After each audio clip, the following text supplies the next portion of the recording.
Hey everyone, this is Elias from Match Media, and today we're going to be taking a look at the 2025 Ford Explorer ST line. So let's go ahead and get exploring. Yeah, really bad dad joke. Let's get started.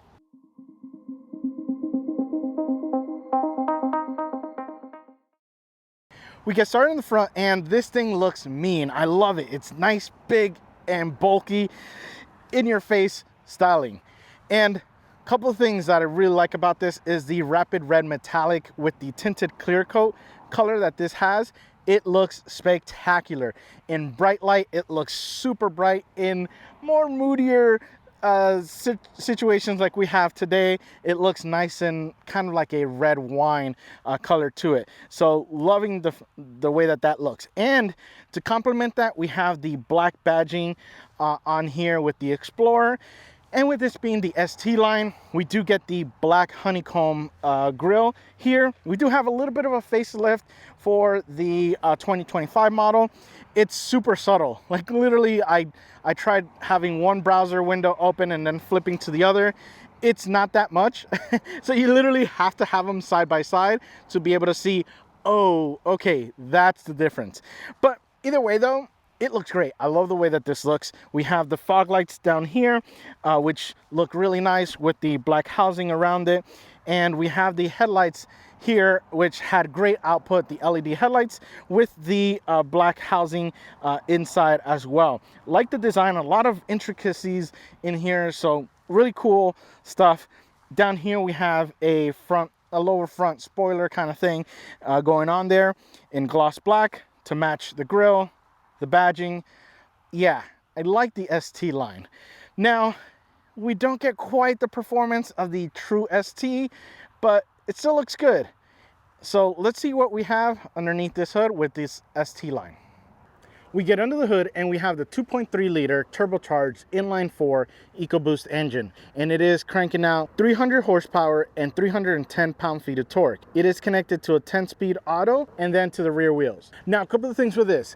You open it up and you realize that V6, that 3.0 liter EcoBoost V6 would fit perfect in here. And yeah, I wish we had that, but I'm glad we don't, because I want to, obviously that is super high-end price wise, so I'd like to drive the non-top end models, because a lot of times that's what you consumers drive. Let me tell you though, well, first I opened it up and I realized, wow, that's kind of at a tilt.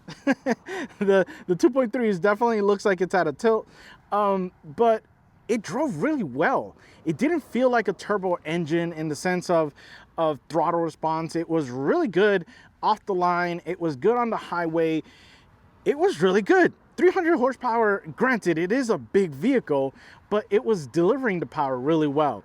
And the other thing that was kind of a little bit was the transmission. So we have the 10-speed on this, and the reason why I'm kind of confused is because usually I do my driving parts first, I film that, and then I do this part second. When I had it in sport mode and we were making a downshift with our right foot, it was kind of sluggish. And then driving to this location, I had it in eco mode and I floored it and it just snapped to the right gear so fast. Yeah, it found the right gear. But I think that may have to do with what gear I was going from and to. So 10 gears, yeah, it's probably a lot to navigate, because it dropped probably 2 as opposed to dropping significantly more when I was in the sport mode. So just kind of be aware of that. But other than that though, it's great. The power to the rear was great. You know, you're not gonna really, traction isn't gonna be a problem with this, so it really got the power down. And yeah, I was really impressed. The sound does get pumped in, or at least it sounds like it's getting pumped in, and it's not the best. So don't expect like, whoa, this 4-cylinder sounds really good, because I don't think anyone has really ever said that. Exceptions, but not a problem. Really, I like this power plant. I know if I get the true ST, I'm gonna love that. And then this is gonna be like, no, this sucks. But it's really, really good. I was really impressed with this. So let's go ahead and take a look at those wheels and tires. We get down to the wheel and tire package, and we have the big 20-inch wheel, and it is wrapped in the 255/55 Michelin Primacy all-season tire. Now, a couple of things with this. Yes, we have a nice 20-inch wheel with the machined face on it with the black inserts, and it's okay.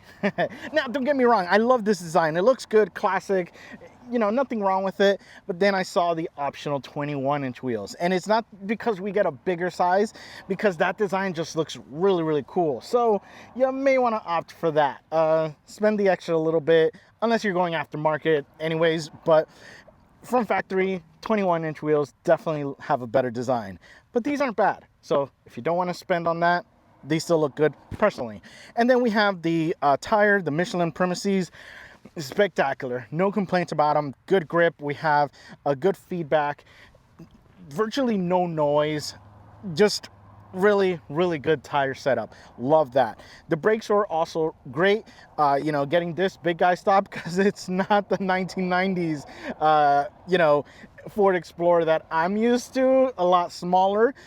So it's a big guy. We definitely can get it stopped with these brakes. No issues with that. One thing though is the suspension. It is a little bit on the sportier side, so just be aware. It's not going to be super cloud-like performance, so to speak, or ride quality. It does not like the smaller consecutive not potholes, but just bumps on the road. Be aware of that. Other than that though, it's super, to the point that it felt more like it was a body on frame. And I had to do some research, because I was like, wait a minute, I know they went to unibody, and they have, this is unibody, but it felt like a body on frame when it was hitting those little bumps. So if you have an idea what I'm talking about, that's kind of what you should be expecting. But other than that though, go 21-inch. Let's go ahead and see what we have on the side. We get to the side, and this thing is big. It's big, but it's sleek and very sport looking. So love that. And what I mean by that is the ride height. To start off, we're kind of a little bit on the lower side. So just be aware of that if you're trying to clear things. But I like it. I like it that we're nice and low kind of look to it. And we get started on the front, and we have a nice big hood. We do have a little bit of bulging there, some really nice lines that we had with the hood, and we had the headlights peeking out a little bit. The 20-inch wheels, again, look good. I really like the size of them. I wish we could get the 21s in design in this size, because I think 20s might be good. 21s, we'll have to see that, but the design on the 21 is good. We have the ST line badge there. We have a combination of flat colored panels to gloss colored panels, so liking that, because it breaks it up and it doesn't make it just one big and massive piece of plastic. Yes, they're plastic. Yes, they're made to essentially protect the body, but they look nice. I like the trimming that's done at the bottom. And at the top, we have the black framing for the windows. Again, a combination of those gloss colors and a little bit of the flat colors. The mirrors, love them, because you have the 360-degree camera system, which was really good in this, and the fact that we have the lighting underneath to help out when you're wanting to get in, make sure that everything is clear. And we have the roof rails up here, which are a nice kind of flat black finish to them. So really liking that. I think this is probably my favorite. This line that just kind of comes out of nowhere. It's not really defined. It kind of smooths in and then just becomes super sharp all the way to the back to really set the strength of this side profile. So really, really enjoy this line there. So I have my key in my pocket. I'm gonna go ahead and grab the handle. It unlocks. I can go ahead and open, and big door opening, super easy to get in because of that lower height. So if you're someone that struggles to get in, this is such a great SUV to help you out. You don't need these steps or anything like that with something like this. So yeah, super impressed with that. We close that, we can go ahead and lock, and yeah, we have a sensor in the back as well. Again, super big door, super easy to get in. and you close there, you lock in the back as well after you take the kiddos out, and you're good to go. Yeah, this is super impressive. I am loving this Explorer. So let's go ahead and take a look at what we have in the back. We get to the back and it's a little simple. I'll be honest with you. As far as design wise goes, the only really thing that is helping the rear is these taillights. These taillights are really cool. I love that we have a semi-transparent plastic so we can see the design element on the inside, and that's for the true taillight part. But then we get this little kind of extension here that just looks really, really cool. Love this little design. Such a small thing, but it does add some life to this rear that is otherwise kind of basic, which isn't bad. It's just other things are really cool, like the design line that we have on the side profile, that front grille that's just bold, and then we just kind of go a little bit not so bold back here. But yeah, I think this is the biggest design element that I really love in the back. We do have, though, this rear kind of spoiler here, which is okay, not bad. I think I would have liked accentuating these kind of sides on here, so kind of sinking this in a little bit more or sticking this out a little bit more. But we have the rear window. We do have the windshield wiper back there.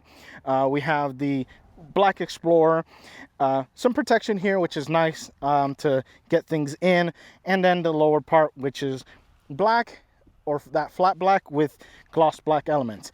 We have towing capacity of 5,000 pounds with this, which is good. I can tow the Miata, just have to make sure I don't have a super heavy trailer. And yeah, I think that's really all you can do with 5,000 with a Miata. But it's great, it looks okay. This is really cool. But let's go ahead and see what we have in here, and I can tell you it's definitely going to redeem itself. You open up the back, you can go ahead and press the little button right underneath. The R is where I've been making sure I get it right. And yeah, we take a look in here, and there is, you're probably thinking, not that much space. But don't worry. Yes, this is a 3-row SUV, so we do have the 3rd row up, which we'll take a look at when we get to the inside. But what I like is we still have, even though it's a 3-row SUV, we still have a good amount of space for smaller grocery runs and things like that. Now, if you need the additional space, really easy system here. You can do left, right.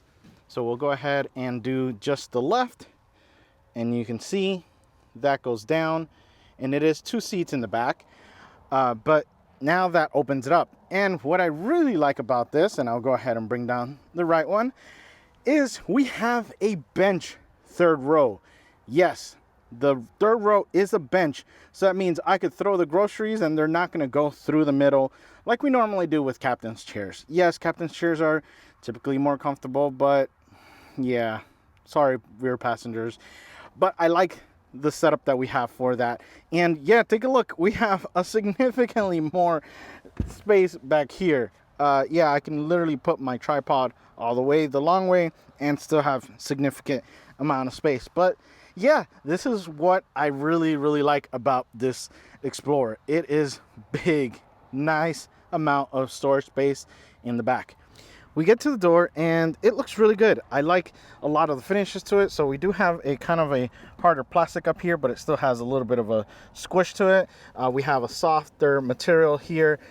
Feels like leather, not 100% sure, but it's really soft. And we have some red stitching on it, which is always my favorite. Then we get some cool textures here with some plastics. This kind of looks like a brushed aluminum look to it, but it's still plastic. We have a carbon fiber like weave pattern here, which is cool, and the brushed look to the door handles. We do have 3 settings for memory, which is good. Love it. Everyone in the family can drive it. And then we have the controls for the windows, which are a little bit on the tighter side with this, so just kind of be aware of that. Storage isn't bad. We do have a water bottle there, and then we just have a little area here for other things. And the speakers, yes, the speakers in this thing are incredible. I love the B&O system that this has. It is loud. We'll take a look at some settings, but I just wish this looked a little bit better, but it's fine if it plays the way that it plays. So really like that. Now I found a couple of Easter eggs with this. One of them is this on the dashboard. We have the skyline on there, which looks really cool. And you can see it's right when you open up the door. That's where you're gonna see it. We get to the seats and these things were really nice.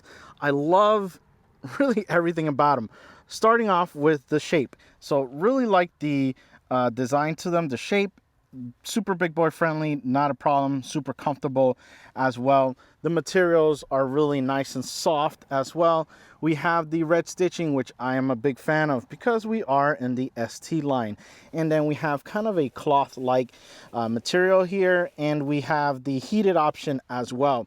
Adjustability was not a problem. I was able to find my sweet spot and keep it with one of the 3 settings that this has. Yes, 3 memory seatings, so everyone can keep their own and won't mess up mine. So loving that. No complaints really about them. Super comfortable for big long road trips. We get over to the steering wheel and this thing is really nice. I like a lot of the things about this.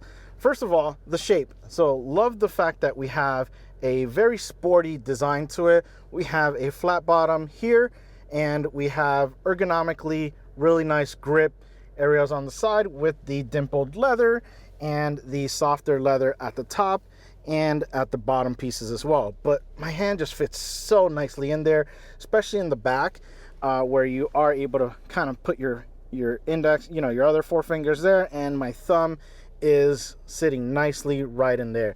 So loving that. Oh yeah, and of course we have the red stitching, which we'll see across the whole Explorer ST or ST line, and yeah, looks really good, really well done.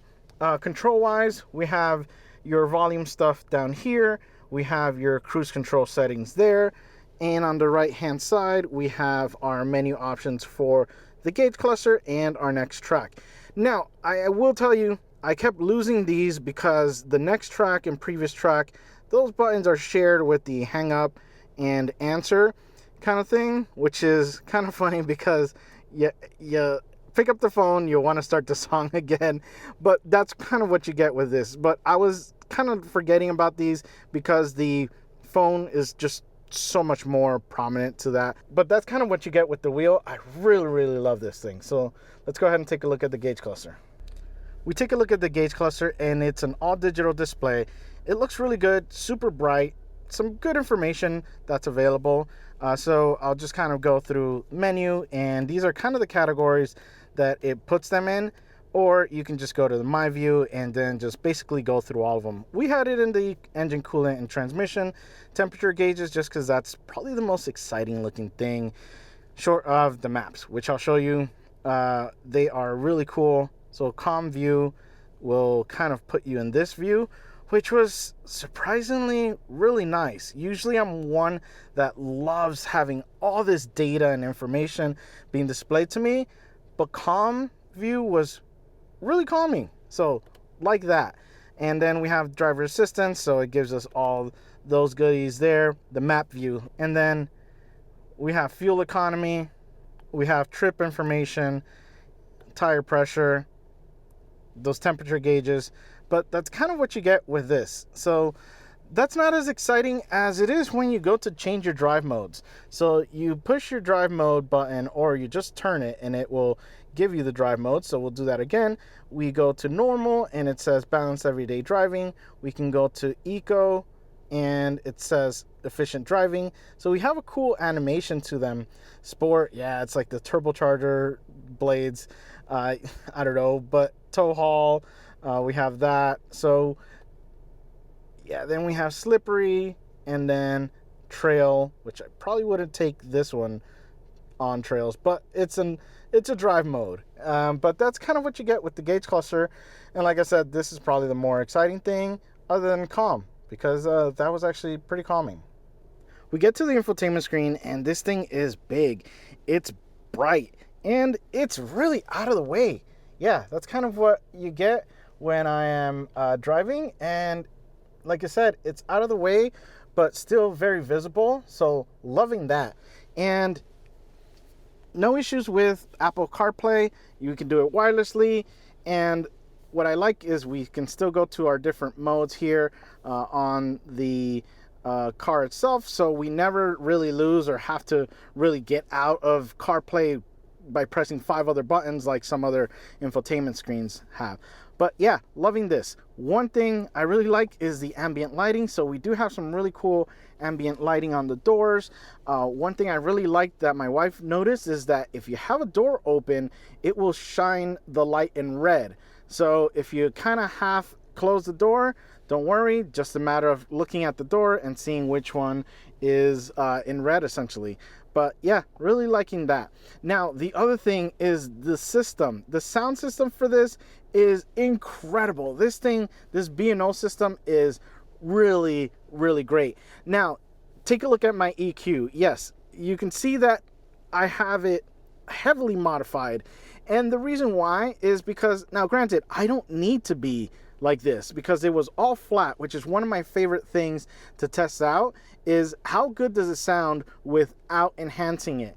And it sounded really, really good. It was super impressive. And then I started adding a little bit more, a little bit more, a little bit more, a little bit more, and it just welcomed my adjustments. So I love that. So I didn't have to make the adjustments, but when I did, it was just, it took it to 11. It really did. So loving this sound system. So if you need to have tunes in your car, this is such a great option. Now we come down to the controls for the climate.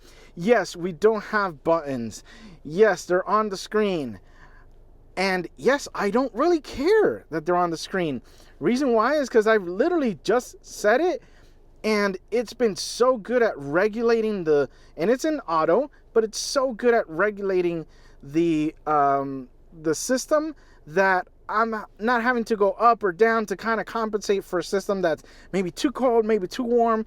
It has been just so good. So I didn't mind that. And the reason I didn't mind that is because, yeah, we're going to take a look at what we gain when we don't have additional kind of climate control system. And we come down a little bit here, and we're going to get some controls here. Now, one thing is we do have the volume knob down there. We do have the auto start stop, parking assist, the hazards, the camera system. So one thing I want to mention with the camera system is the backup. So I'll put it in reverse. It's not a very wide angle, so just kind of be aware. And if you want to go really wide, which that actually is what I like, that's done for. You can't have this, the 360 view, with the wider angle. Not sure why, but I'll say that I wish we had a wider rear camera. Now this looks kind of wide, but I'll tell you that when you're driving in reverse or backing out, you have to, not rely on this 100%. One of the only things that really was kind of a bummer, because it was a pretty good system other than that.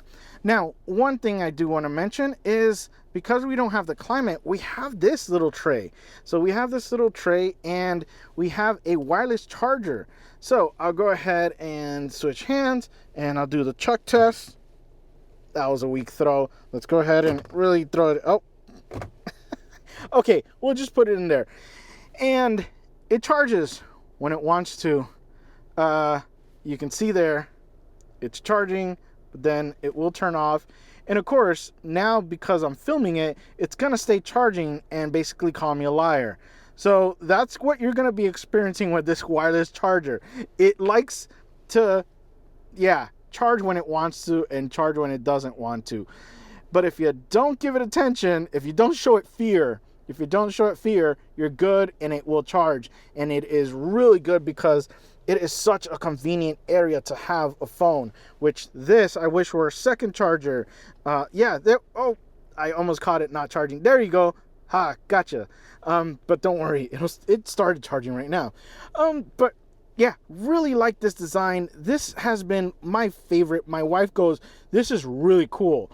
So because it's such a great use of the space, instead of having the climate, which again, I usually like buttons, but this was great. We have that. And then when we come down lower, we have even more space. So we are able to kind of open that up, and we have a little cubby area right in there where we can plug in with USB-A or USB-C and a 12-volt adapter. Or you can close that off and you have additional kind of storage area there. We come back to the cup holders, and the cup holders weren't bad. We have a good amount of space between them, so we are able to essentially have big cups available. But yeah, loving that. The shifter, not a problem. Very easy to just kind of throw it into drive or just kind of reverse and park. So yeah, I know it's a dial. I know you guys are going to complain about it, but it's not too bad. Then we have the parking brake, which has been fine. No issues, no weird noise or anything, or yeah, it does its job. And then we have the drive mode button, which we have either the button or the actual knob that you can turn. Yeah, it's been fine, no issues. Only thing is, I sometimes think it's the volume because it's just so small to use that it reminds me of the volume knob there. But that's kind of what you get there.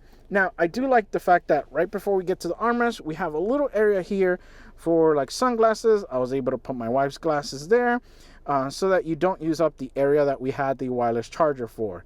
So really cool, really nice little touch. Then we get to the armrest, and yes, we have the red stitching. Yes, it's comfortable, and yes, when you open up, you have a decent amount of space. It's not too bad a space in here. And we have the USB-C connections right in there. We have 2 of them. So yeah, not too bad with this. And yeah, overall though, that's kind of what you get. So on the passenger side, you also get a different skyline, which I'm now confused because I know the other one, this looks like it's Chicago. Yes, this is Chicago because we see that little guy right in the middle. We see the bean. So this is definitely Chicago. The other one, I don't know what it is. I'm assuming Detroit. Let me know in the comments to let me know what that other skyline is. But yeah, this is definitely Chicago because that's where this is basically assembled. And then once you're back in the middle row, you have the center area, which can come down. And we have the hidden cup holders, my kid likes to call. And yeah, his kid seat was not a problem hooking it in. We have the latches right in there and there. No issues with that. And they have their own climate system back here, along with USB-C connections and that 12-volt adapter. But yeah, that's kind of what you get in the second and the incredibly spacious third row. So I'm reporting from the third row, and I can tell you it's comfortable. It's not bad. So that's with the seat fully back. And yeah, unfortunately we can't move the second row like forward, but it can lay down if you need the additional storage space. So that's good. But yeah, it's plenty of legroom space, and this is comfortable here as a third row passenger. But yeah, I'm actually liking this third row. There's a good amount of comfortable, usable space in a pinch. Probably not super long road trip kind of situation, but it's still usable for smaller runs to the grocery, or you know, everyone's gathering and going somewhere. But yeah, no issues. Oh, cup holder as well, and USB-C charging on there. But good, I like this third row. So we get inside and we go for a drive. The biggest thing I notice is how much space I have and how kind of comfortable I am. Yeah, that's having to do, I didn't drive the previous pre-face or pre-lift face situation with this, but apparently or interior mock-up change thing, but apparently technology refresh. So the dashboard apparently was pushed forward towards the front of the car, which makes it great because there's so much space in this.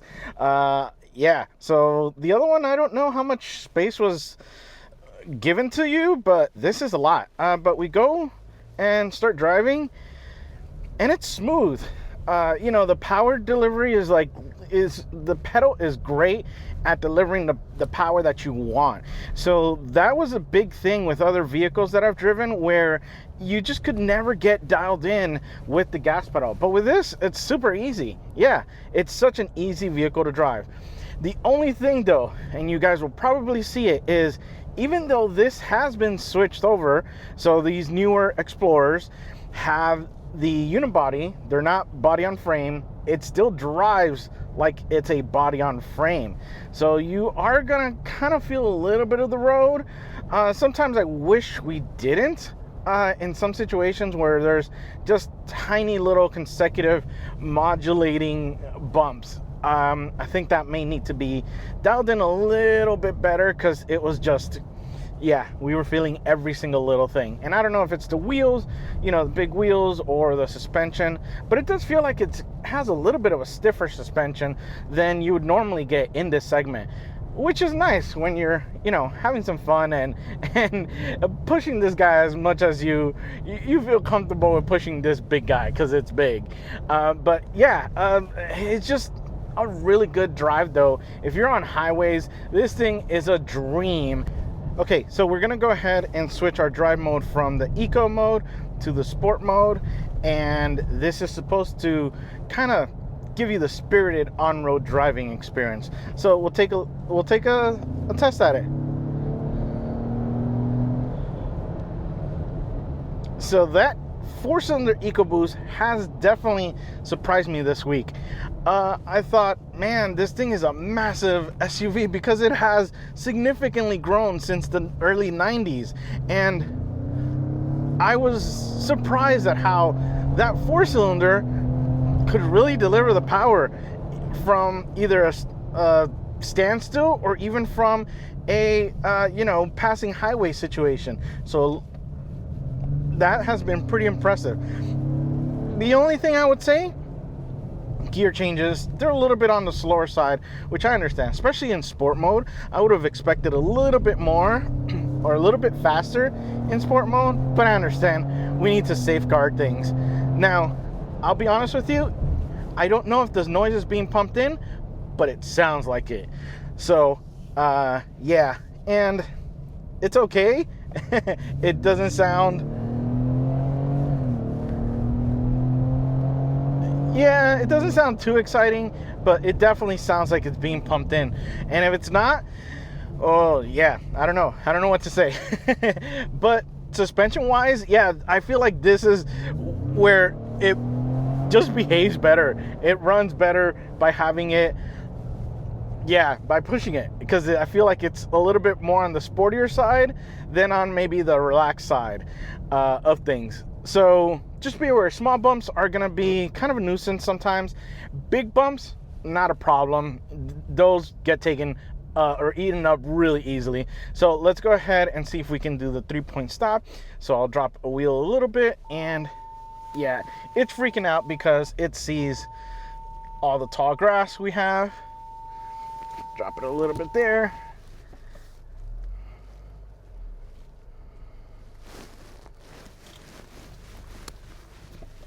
And the shifter isn't bad. It's really easy to just kind of throw it from one to the other. But there you go. Not too bad, considering this is a really big vehicle compared to what I was used to in the 90s. Yeah, this thing has definitely grown up. So we've gone ahead and set up our race box. It's our telemetry box to let us know our 0 to 30, 0 to 60, and you can do quarter mile. There's tons of different things that you could do in its drag mode. You can also use this on the track where, you're doing laps. So it's a lap and drag telemetry box, and it's great. I love it. If you want to check it out, I'll put my link in the description for a nice little discount. So let's go ahead and get started. So this is the rear wheel drive model. So I went ahead and took the traction control off, see if we can maybe get it moving a little bit. I don't think we have enough power to really break the traction in the rear wheels, but we'll give it a try. I won't brake boost it because I did that in another take and it starts to want to go and do a burnout, but then traction control kind of stops you and it just bogs down on the takeoff. So we'll go ahead and brake is in, and we'll just kind of load it up a little bit and go. Oh, that was much better. Okay, so that was much better. So the trick is traction control off, give it a little bit of a brake boost, and then go. but the numbers we're seeing, 0 to 30 in 2.22 seconds and 0 to 60 in 6.57 seconds. So not bad for a vehicle this big and with a 4-cylinder. Yeah, I know, that's pretty impressive for something this big. And like I said, it really goes, and those corners handles really well to get the power down. So I am really impressed. I can only imagine what the true ST with that V6 twin turbo is like. That thing must be really fast. And yeah, I wish we kind of had one of those, but then I don't think my my pocketbook would really like that. But overall though, and we'll go ahead and switch it back to just eco mode. If you're looking for just something big, which again, I'm surprised that at the Explorer nameplate we're actually this big, because I remember, to me, Explorer was, wow, it was a CUV back then in the 90s, and everyone had them because they were really cool looking. They were just a more civilized, I guess, Bronco, you would say, and they were nice. This is nice too. I like a lot of the things we have in here, the updatedness of the infotainment screen that we really needed, based on, you know, the Expedition that I've driven before, which was kind of in the same era, so to speak. But yeah, I was really impressed with how I spent my week with this. Well guys, I hope you've enjoyed my review of the 2025 Ford Explorer and ST line. And remember, find the right gear. See ya.